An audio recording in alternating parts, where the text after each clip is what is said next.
Today, these three players are after big bucks, but they'll have to avoid the whammy as they play the most exciting game of their lives. From Television City in Hollywood, it's time to press your luck. And now, here's your host, the star of Press Your Luck, Peter Tamarkin. Hey there everybody, Destroyer here, and welcome to Press Your Luck 2010 edition that was released on October 27th, 2009. It was released on the PC, the iPhone, the iPad, the iPod Touch, the Nintendo DS, and the Nintendo Wii. The PlayStation Network, they ended up getting a version of this game on October 24th, 2010. But here we are, we're playing Press Your Luck 2010 edition. And basically, so far I'm not too impressed with some aspects of this game. The avatars, they don't look very good in my opinion, but that's just me. The music for this game that you're hearing right now, I mean, it only plays during pretty much before you enter the main part of the game, but this actually this is actually a rendition of the pilot music from Press Your Luck, which I don't really care for it all that much. For those who don't know what Press Your Luck is a daytime game show that was created by Bill Carruthers and Jan McCormack. It premiered on September 19th, 1983 on CBS and ended on September 26, 1986. So yeah, the host of the show was Peter Tamarkin, and Rod Roddy was the primary announcer. The premise of this game is you answer trivia questions and you earn spins. The spins can be used on an 18-space game board to win cash and prizes. And the person who managed to win the most cash and prizes at the end of the game would, of course, come back to the next show and play again, assuming they don't hit the limit, limit at the time, which they actually had limits on how much people could win. So there you go. But that was back when they had an earnings cap. Once all the spins have been used, it's time for a second round of questions.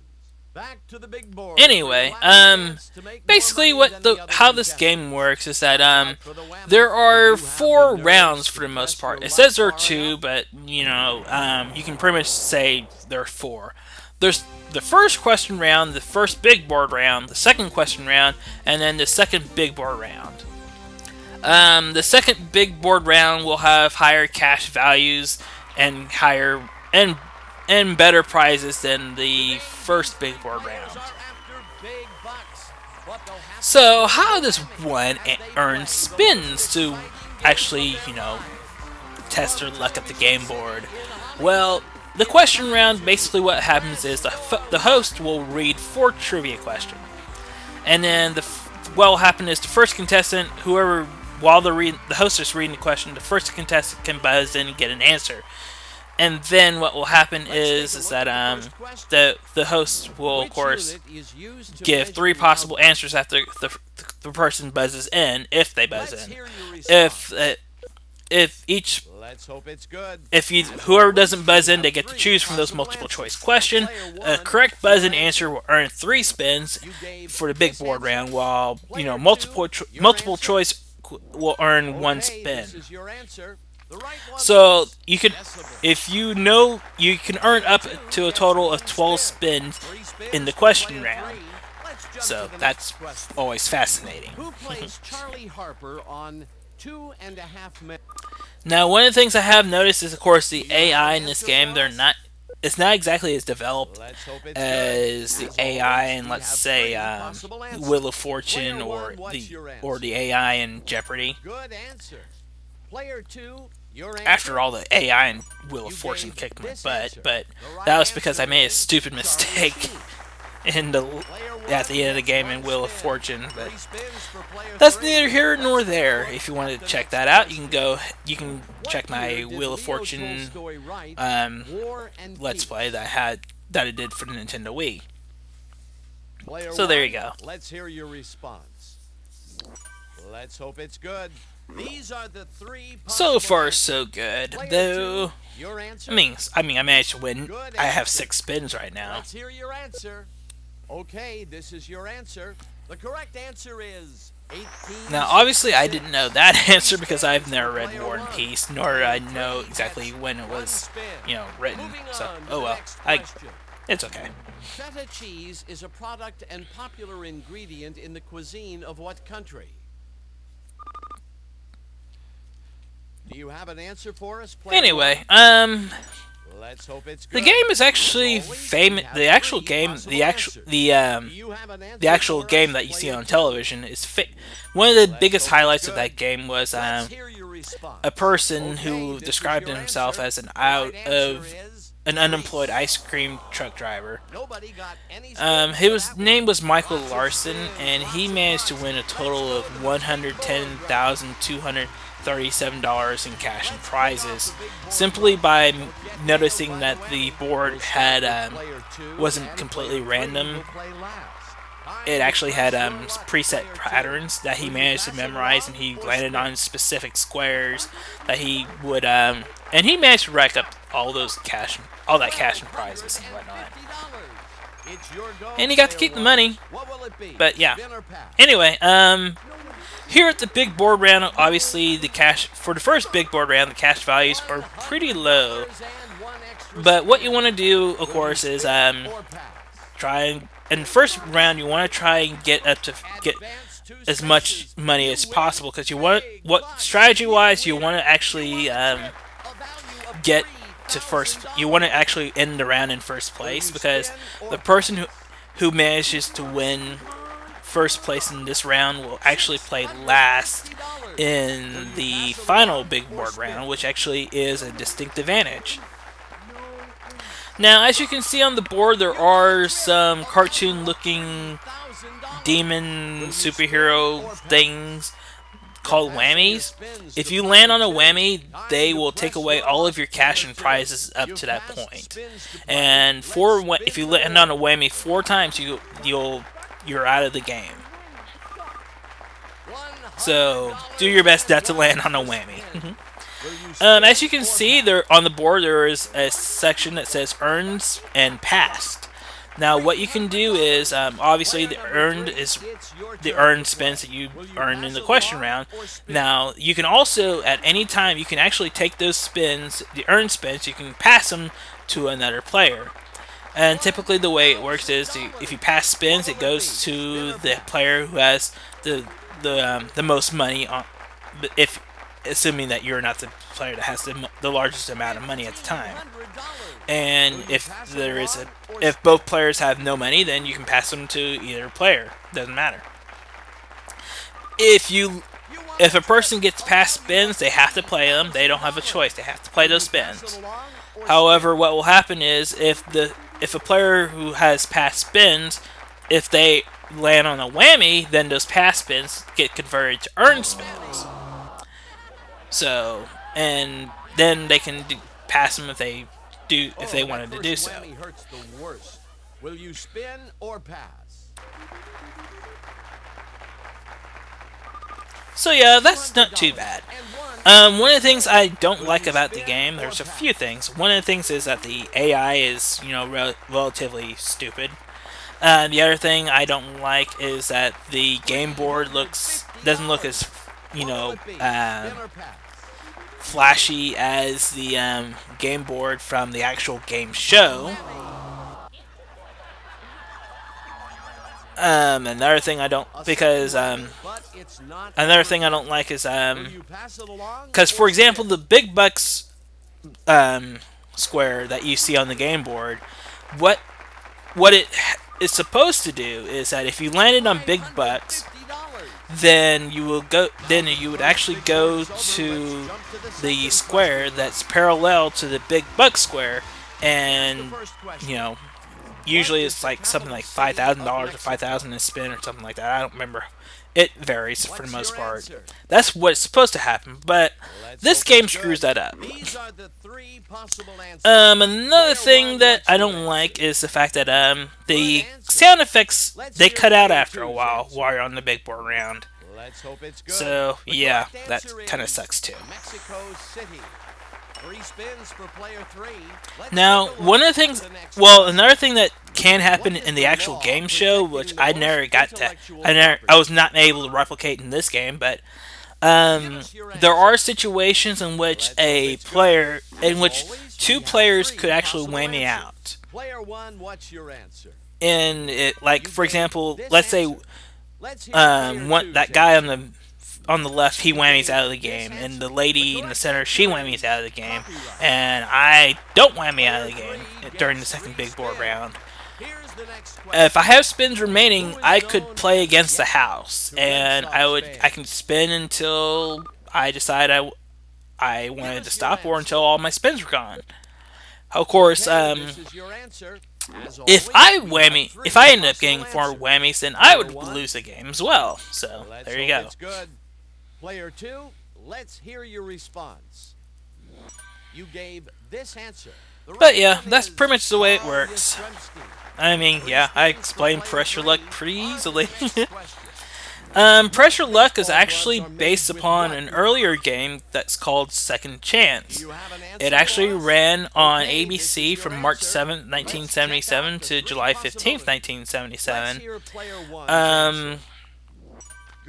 Basically what happened was that you won't be able to find the show on TV. Game Show Network doesn't have it. They may have the pilot, I don't know. But what ended up happening was network policy at the time pretty much dictated that if they had that the master tapes from a show were to be destroyed. So basically, there's only 2 episodes that have actually survived. One of the episodes was one of the pilots, and the other episode was some kind of episode that that survived in audio form. That's at least what it says on Wikipedia. But yeah, there you go. What else? There was actually a version. There was actually a revision of Pressure Luck that aired on Game Show Network from April 15th, 2002 to December 5th, 2003. That's called Whammy. Or, in the first season, it was actually called Whammy, the all-new Pressure Luck. I've never seen that particular version, so I couldn't tell you anything about it. But there are episodes on YouTube if you wanted to check that out. I didn't grow up with that series, so I don't care. I actually didn't grow up with Pressure Luck. Well, actually, I did grow up with Pressure Luck, but I never saw it when it was on CBS because I was too young. I actually saw it when it was in syndication on the USA Network. Will you spin or pass? $2,500. What will it be? Spin or pass? I ended up racking up a lot of spins during the second question round. So that is not bad at all.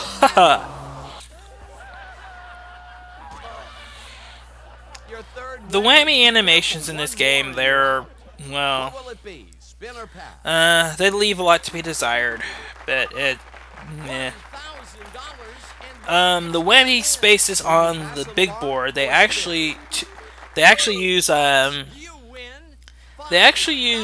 pretty much what they did was they actually traced the original whammy drawings, and that's basically all they did. I think there were like 2 other whammy poses on the big board in the actual game, but I don't remember for sure because I never really paid too much attention. I know there's at least 3. And of course, that's me passing my spins to that guy right there, in hopes that he whammies out. Well, he doesn't. He's probably not gonna whammy out, but I'm hoping that he ends up getting a whammy, and well, like that right there. So now he's in a pickle right now. He obviously has 4 spins. He cannot win in 3rd place, so he has to try and rack up some spins right now. Well, I mean, not rack up the spins. Well, that, and he can also needs to rack up some money as well. So he's going to try and catch up to me. 4,000 in a spin. Oh my. Oh, he's actually tied me. Oh my. Move one space. Which do you want? Oh, where is he going? I wish they would have put arrows on the move one space and advance two spaces or whatever, because they actually did that in this show, and in this game they did not. Your second whammy. Don't worry. Now, what this character needs to do now is he needs something with an additional spin in order to continue the game, and he did not get that. So, guess what? I managed to... Actually, yeah, he did. Never mind. My apologies. Now, let's see if he gets it this time. He managed to win. He managed to win a trip, but it was not enough. So, guess what? I win the game! Woohoo! I won $7,500! Yay! And the game ends with no fanfare at all. I wish it would have at least gave me the music from when I actually managed to win some, you know, with Rod Roddy describing the cash and prizes that I won. So yay! There's show 2 that's open, and I managed to unlock some new wardrobe. Hooray! Yeah. Anyway, I'll give you my final thoughts of the game here in just one moment. So, yeah. Stay tuned, ladies and gentlemen.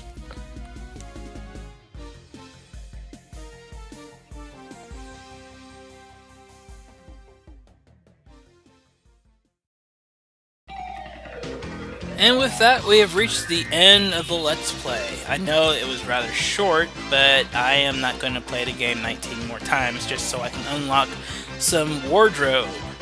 There were no extras that were worth mentioning. I mean, wardrobe is disappointing. I would have liked to, of course, unlock some music, maybe an episode from the series, something other than wardrobe.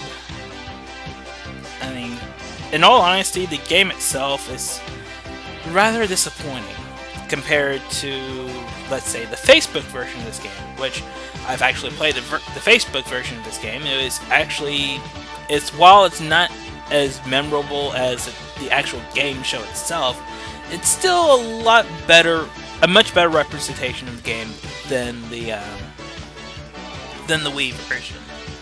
Although the Facebook version actually has the, if you've ever played The Price is Right on Facebook, then you kind of know how the whole pricing game, the whole trying to guess the retail price of some amount on the Anyway, I'm getting sidetracked, but. Play the version on Facebook and you'll know what I'm talking about. But anyway, in all honesty, it's one of those. This game is one of those things where either you're gonna like it or you're not gonna like it. I honestly don't think that this game would be fun with 2 additional players. It might be, it might not. I don't think it would be, especially if those other two players grew up with the series.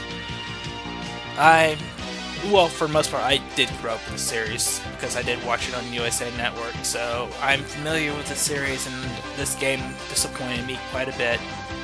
The music disappointed me. I didn't care to hear the pilot music in the game. I would rather prefer to hear the more familiar music that we hear during the series itself. But from what I've read online, they actually were not able to acquire the rights to use the music from the actual series instead of so they used a rendition of the pilot instead. At least that's what I've read. I don't know if that's true or not. I couldn't tell you because I don't know. Anyway, in all honesty, my recommendation is, if you find this game, it's better to just rent it, just to see if you like it or not. I wouldn't really buy it. I wouldn't really rent it either, but if you like it, if you think you might like it, I rent it first to see if you like it. If not, then, because either you will or you won't, and unfortunately I didn't like it, but that's just my opinion. And, well, if you want to form your own opinion, you should actually go out and buy the game or rent the game and try it for yourself. Indeed. Anyway, that's it for this LP, so until next time everybody, take care and ciao for now. Bye.